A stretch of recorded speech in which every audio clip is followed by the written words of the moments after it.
Wak. Ya. Dan di sini kita tengok waktu buka kita sudah sampai. Gila. Menyala wak ai. Tak berapa marah sangat wak ai ketawa. Tekaklah haus. Jadi wak, cerita petang ni kita buka puasa. Minumnya air niam muda pakai es wak. Ini es dah siap wak. Gula ada juga wak, gula.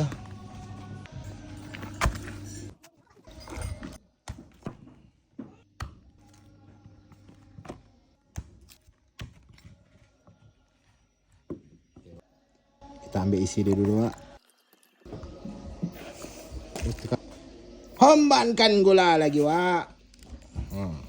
Kacau wak. Hombankan koko pandan lagi wak.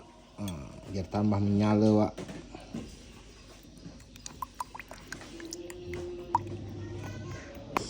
Hombankan batu es lagi wak. Ya.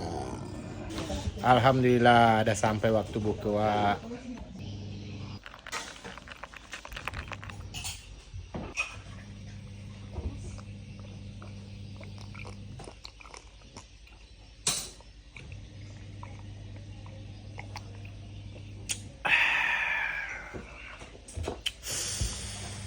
Gila wak.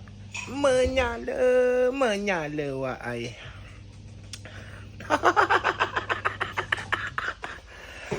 Mak wak sampai terbatuk-batuk wak ai. Ada korma.